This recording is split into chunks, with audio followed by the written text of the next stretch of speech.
तो आज की इस वीडियो के अंदर हम बोरुतो के एपिसोड नंबर 45 को एक्सप्लेन करेंगे। तो चलिए वीडियो को स्टार्ट करते हैं। तो एपिसोड की शुरुआत में हम बोरुतो को देखते हैं जो कि कुनाई फेंकने की प्रैक्टिस कर रहा होता है, लेकिन तभी न्यूज में दिखाया जाता है कि जो डेंकी का कामिनारीमन कंपनी है वो एक करप्ट कंपनी है। काफी सारे लोग कंपनी के बाहर इकट्ठा होकर उसका विरोध कर रहे हैं ताकि उन्हें जस्टिस मिल सके। डेंकी के डैड तो कुछ भी समझ में नहीं आता क्योंकि उसने ऐसा कोई भी गलत काम किया ही नहीं। दूसरी तरफ हिमावारी के पूछने पे हिनाटा उसे समझाती है कि शायद कामिनारीमन कंपनी ने कुछ गलत काम किया होगा, इसीलिए लोग उसका प्रोटेस्ट कर रहे हैं। बोरुतो समझ जाता है, वो कहता है कि कामिनारीमन कंपनी कभी ऐसा कर ही नहीं सकता, उसे तो लगता है ये ब्याकुया गैंग का ही काम है। अब इस बात को सुन के हिनाटा भी ब्याकुया गैंग को लेके थोड़ा सीरियस हो जाती है। तभी सीन कट होता है और हम ब्याकुया गैंग को देखते हैं, जहाँ हमें पता चलता है कि जो उसका लीडर है वो एक स्पेशल निंजुत्सु का यूज करता है जिसका नाम है माइंड मैनिपुलेशन, जिसका यूज करके उसने लोगों के दिमाग को मैनिपुलेट कर दिया है ताकि वो लोग कामिनारीमन कंपनी का विरोध करते रहे और वो लोग भीड़ के बीच में से ही चोरी करके निकल जाए। लेकिन जो रियोगी होता है उसे इस काम पे थोड़ा डाउट होता है। वो पूछता है कि हम तो नोबेल थीव्स है ना, हम तो लोगों के भलाई के लिए ये सब कर रहे हैं। जिस पे उसका बॉस कहते हैं कि हाँ तुमने बिल्कुल सही कहा, क्योंकि हम लोगों के भलाई के लिए ही ये सब कर रहे हैं। तभी सीन कट होता है और हम शिकामारु और साई को देखते हैं जो कि कामिनारीमन कंपनी की सिचुएशन के बारे में आके नारुतो को बताता है। नारुतो पूछता है कि इस आंदोलन का लीडर कौन है, तो साई कहते हैं कि उन्होंने जांच किया लेकिन उन्हें कुछ भी पता नहीं चला। शिकामारु कहते हैं कि उसे लगता है कि इसमें ब्याकुया गैंग का हाथ हो सकता है, लेकिन उसे समझ में नहीं आ रहा है कि उनका ऐसे करने से क्या फायदा होगा। नारुतो कहते हैं कि शायद इसलिए ताकि उन्हें चोरी करने में आसानी हो।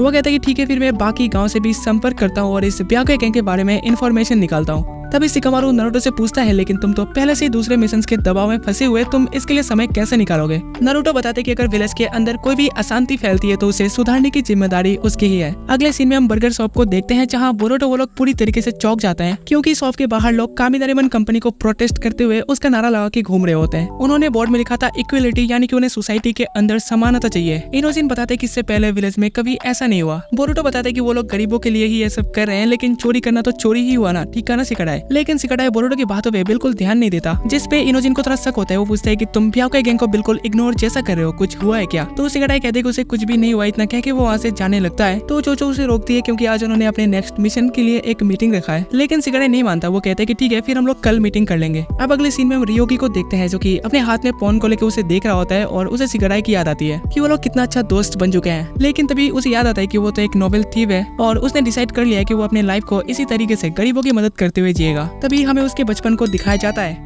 जहाँ उसका डैड अपने आखिरी मिशन के लिए निकल रहा होता है। उसकी मॉम थोड़ी परेशान होती है तो उसका डैड कहते हैं कि तुम चिंता मत करो, मैं कल रात तक पहुंच जाऊंगा, वैसे भी मेरे साथ मेरा ट्रस्टवर्दी पार्टनर जो है। इतना कह के वो लोग वहाँ से निकल जाते हैं। रियोगी की मॉम बताती है कि उसका डैड बहुत अच्छा काम करता है, जैसे कि लोगों की हेल्प करना। रियोगी कहता है कि वो भी बड़ा होकर अपने डैड की तरह बनना चाहता है, तो उसकी मॉम कहती है कि हाँ तुम जरूर बनोगे। अब हम अगले दिन रात का सीन देखते हैं जहाँ वो लोग खाना खाने बैठे होते हैं क्योंकि उसका डैड अभी तक नहीं लौटा। लेकिन तभी किसी के आने का आवाज सुन के रियोगी को लगता है कि शायद उसका डैड लौट चुका है, तो वो बाहर जाके देखता है तो वो पूरी तरीके से डर जाता है क्योंकि उसका डैड नीचे पड़ा है और उसके बॉडी से बहुत ब्लड निकल रहा है। उसकी मॉम बाहर आके रोने लगती है, लेकिन तभी वहाँ एक आदमी आता है। रियोगी अपने मॉम को बताने की कोशिश करता है कि उसके पीछे कोई है, लेकिन तभी वो उसके मॉम को भी उसके आंखों के सामने ही मार देता है। रियोगी इतना डर चुका था कि वो वहाँ से हिल भी नहीं पा रहा था। वो आदमी अब रियोगी को भी मारने वाला होता है, लेकिन तभी उसके अंदर कोई पावर एवेगन हो जाती है और वो थोड़ी देर में बेहोश हो जाता है। जिसके बाद अब उसका आंख खुलता है तो उसके सामने उसके डैड का वही लॉयल पार्टनर बैठा होता है। तभी हमें ये भी पता चलता है कि वो रियोगी का अंकल है और उसका नाम गेक्को है। गेक्को कहते हैं कि उसने उस आदमी को मार के रियोगी को तो बचा लिया, लेकिन उसके मॉम डैड को नहीं बचा पाया। रियोगी तुरंत अपने मॉम डैड के पास जाके रोने लगता है। तभी गेक्को आके उसे उसके साथ चलने के लिए कहता है और कहता है कि वो उसे उसके डैड के बारे में हर एक चीज सिखाएगा। तो रियोगी भी मान जाता है, जिसके बाद वो उसे अपने साथ लेके आता है। गेक्को बताते कि वो और उसके डैड शिनोबी के अलावा भी कुछ और काम करते थे। फिर वो उसे अपने ब्याकुया गैंग से मिलाता है। वो कहते हैं कि उसके डैड का प्लान था कि वो लोग एक इक्वल सोसाइटी बनाएंगे जिसके अंदर कोई भी पावरफुल नहीं होगा जो कि किसी गरीब को नीचा दिखाएगा। अगले सीन में वो रियोगी को एक रूम में लेके जाता है और उसे चोरी किया हुआ सामान दिखाता है, जिसको देख के रियोगी को लगता है कि उसका डैड और उसका अंकल गेक्को दोनों ही चोर हैं। जिस पे गेक्को उसे समझाता है कि वो लोग नोबेल थीव्स है और वो लोग अमीर लोगों से ये सब चोरी करके गरीबों की मदद करते हैं, क्योंकि हमारा निंजा वर्ल्ड बहुत क्रूर है। हम कितने भी पावरफुल हो जाए इससे कोई मतलब नहीं होता, हम सिर्फ उसको ही बचा सकते हैं जिसे हमें बचाने का ऑर्डर दिया जाता है। हम चाहते हैं कि तुम भी हमारे गैंग को ज्वाइन कर लो क्योंकि तुम्हारे अंदर पोटेंशियल दिखता है। तभी रियोगी को उसकी मम्मी की बात याद आती है कि उसने कहा था कि उसका डैड बहुत अच्छा काम करता है, लोगों की मदद करता है, और तब से रियोगी भी ब्याकुया गैंग को ज्वाइन कर लेता है ताकि वो अपने डैड की तरह लोगों की मदद कर सके। अगले सीन में हम शिकाडाई को देखते हैं जो कि अकेले बैठ के सोगी की प्रैक्टिस कर रहा होता है और रियोगी का इंतजार भी कर रहा होता है। लेकिन तभी रियोगी भी वहाँ पे आ जाता है। दरअसल शिकाडाई ने काफी प्रैक्टिस कर लिया है और आज उसे यकीन है कि वो रियोगी को सोगी के अंदर आसानी से हरा देगा। रियोगी भी खुश होता है कि आखिरकार शिकाडाई उसे हराएगा, जिसके बाद वो लोग खेलना शुरू कर देते हैं। क्योंकि शिकाडाई ने भी बहुत प्रैक्टिस किया था इसलिए गेम काफी लंबा चलता है और धीरे धीरे रात हो जाती है। रियोगी नोटिस करता है कि उसे शिकाडाई के साथ बहुत अच्छा लग रहा था और उसे समझ आता है कि फ्रेंडशिप किसे कहते हैं। फिर थोड़ी देर बाद क्योंकि रात हो चुकी है इसलिए उन्हें कुछ दिखाई नहीं दे रहा था। लेकिन आज रियोगी लैंप लेके आया था, वो उसे जला देता है। दरअसल आज रियोगी का लीव विलेज के अंदर आखिरी मिशन है, जिसके बाद वो लोग यहाँ से चले जाएंगे, इसलिए वो आज ही इस गेम को कंप्लीट करना चाहता है। जिसके बाद वो लोग फिर से खेलने लगते हैं और थोड़ी देर में सिकडाई इस बार उसे आखिरकार हरा ही देता है। लेकिन फिर भी सिकडाई उसे एक चांस देता है। वो कहता है कि अगर तुम मेरे एक सवाल का जवाब दोगे तो मैं तुम्हें एक चांस दूंगा,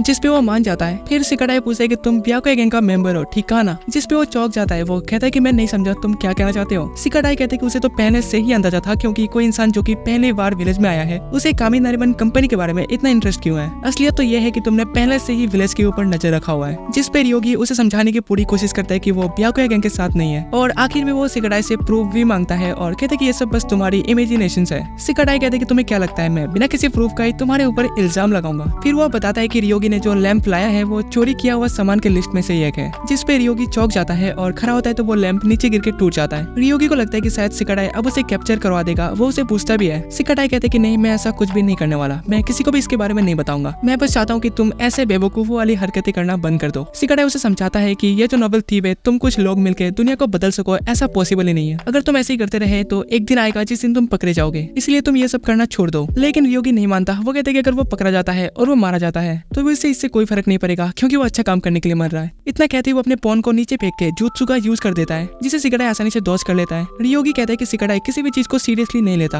वो हर एक चीज को एडल्ट्स के ऊपर छोड़ देता है। क्योंकि सिकडाई का जन्म एक पीसफुल विलेज में हुआ है, इसलिए वो रियोगी की फीलिंग्स को नहीं समझ पा रहा है। जबकि रियोगी बचपन में ही काफी चीजों को देखा है और सहा है। उसका बचपन सिकडाई से बिल्कुल उल्टा है। जिसके बाद वो अपने जुत्सु का यूज करता है और वहाँ से भाग जाता है। और जाते जाते उसे सिकडाई का याद भी आता है, क्योंकि एक वही उसका पहला दोस्त था और आखिरी भी। फिर आखिर में जाके वो अपने ब्याकुया गैंग के पास पहुंचता है और आज उसका लीव विलेज के अंदर आखिरी मिशन होगा और यहीं पे इस एपिसोड का एंड हो जाता है। तो अगर आपको इस वीडियो का नेक्स्ट पार्ट देखना है तो जल्दी से वीडियो को लाइक करके चैनल को सब्सक्राइब कर लेना, ताकि आने वाले एपिसोड की नोटिफिकेशन आपको सबसे पहले मिल जाए। तो तब तक के लिए बाय, मिलते हैं किसी और वीडियो में।